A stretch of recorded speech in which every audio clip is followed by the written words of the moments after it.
All right, Tom in California, you're on the air worldwide. Hey, how you doing, sir? Good. Hey, it's good to talk to you. I've listened to your show for quite a long time now. I just wanted to bring another layer to 9/11 that I think you'll be very interested in. I was a professional airline pilot for 12 years. I have over 10,000 hours of flight time, all the licenses, airline transport license, etc. I was a 747-400 captain for 2 years for a company called Atlas. Prior to that, I flew the 737 as a captain for 7 years. I've done a lot of analysts. I'll bring the airplane component into the mix here for 9/11. Back in 2002, 2003, actually 2003. They put the remote control takeover chip in it. Of course. Well, I'll split hairs even further, sir. If you look at the amateur video of the 767-200 series aircraft that did hit, that pod that's on the bottom, that's called a radome. That's manufactured by Martin Marietta. It's been manufactured here in the United States for 37 years, exclusively used by the U.S. military to fly Air Force drones. Clearly. A control pod. Clearly, that is used only to radio control aircraft and hide an antennae. There are no civilian airplanes that have that pod, period. I challenge anybody to go out. Well, look at the E-4Bs over New York and D.C. as the attacks happen, and then after they happen, when all air traffic is shut down with the command pod on top and the American flag on back. Those are the Doomsday planes. You know, and I want to tell you something. When I looked at the amateur video, I came across that white 747-100 series, and I go, what the hell is that? There's no end number on this airplane. It's flying in an orbital pattern. And as we all know, that airplane was present on that day. And I in a nanosecond, I said, wait a minute, that's a flying platform where they radio control these airplanes.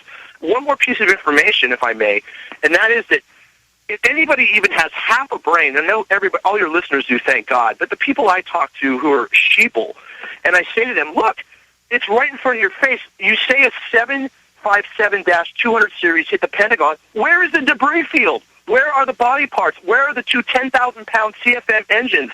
That are hey, on National Geographic, they say those giant engines wouldn't even hurt the facade, wouldn't even knock a window out. That's exactly my point. They're not going to bore through 6 feet of concrete and rebar. They have breakaway bolts, just like when the airplane hit the Hudson and the number 2 engine tore off on that Airbus A310. They're meant to break away from the engine pylon for an engine fire. This is known for Airbus, Boeing, doesn't matter. Let me ask you a question. What would one of those giant engines weighing, I don't know how many tons, do at 550 miles an hour smashing into a concrete face? I can tell you, first of all, to go 550 miles an hour in an airplane and to for me... To hold it down on the ground, is that impossible? Hold it at 60 feet and try and hit a building, that would be very, very difficult. You would have to be an extremely skilled pilot. And secondly, you're not going to be able to fly that fast because of air compression, so that's another bogus point. For those that don't know, there's more air down close to the ground, more water vapor. Well, it's called air compression. And I understand the air pressing under the plane's wings. Well, it's just the air pressure is denser, and it's half as dense at 14,000 feet. But my point is that just to go with the speed of sound, and the smoking gun is that there's no debris field. That's the bottom line. There's nothing there. And then when I tell people, I say, look, there's nothing there because a missile hit it. Just one more point, if I may. I was present the day of and the day after. I was based in JFK when TWA Flight 800 got shot down by a Navy missile, and that was the buzz.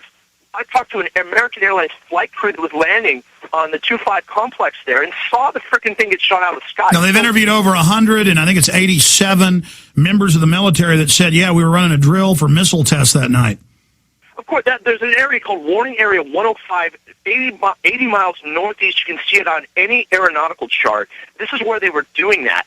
They were shooting that out of a Polaris submarine, and it had two forms of the primary form of tracking was its radar signature. The second was a heat-sinking signature, and that primary piece of equipment in that failed, and that's when it tracked and locked onto that 747-200 series airplane, and they found molten metal on bodies in that plane. I heard this the next day, and I heard 2 days after. No, they had investigators sneak in. They later sent them to prison and got samples, and it had explosive residue. General Benton K. Parton, former head of Air Force Weapons Development, said it was a continuous rod warhead missile. Exactly. There was you hit the nail on the head. I read this, 10 years ago. There was a gentleman that wrote a book who worked for Aviation Space Technology, which was a 20-year reporter. And simply, he said, this stinks. He had an insider go in and take a piece of the back of seat number 33F. And he took that to an independent lab, had it analyzed, and found that 99% of the exhaust gases on the back of that piece of material matched a certain Navy missile. And then he sent that, of course, to one of the major news agencies, and they intercepted it, and boom, he was in jail that same day.